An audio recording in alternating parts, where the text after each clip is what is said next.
Head liikumishuvilised, minu nimi on Ott Kiivikas ja mul on täna olla siin hea meel Fortunana. Nimelt, terve 2025. aasta toimus Fitchfiri rakenduses Euroopa spordipealinna Tallinn sammu väljakutse 7000 sammu.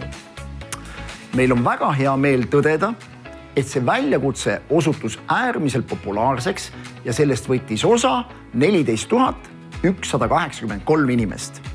Üheskoos tegime kokku 16,9 miljardit sammu, mis on võrdne pea 18 000 ringiga ümber Eesti.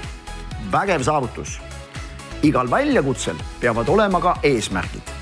Meie omal oli eesmärgiks koguda aasta jooksul 2,4 miljonit sammu.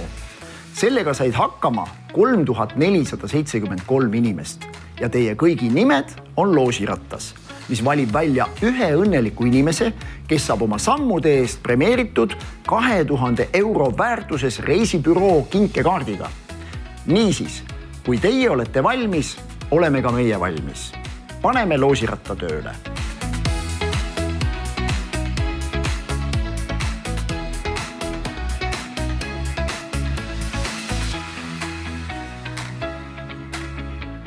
Ja on selgunud võitja. Palju õnne, Triin Tubala! Võtame teiega ühendust ja lepime kokku, kuidas te oma auhinna kätte saate.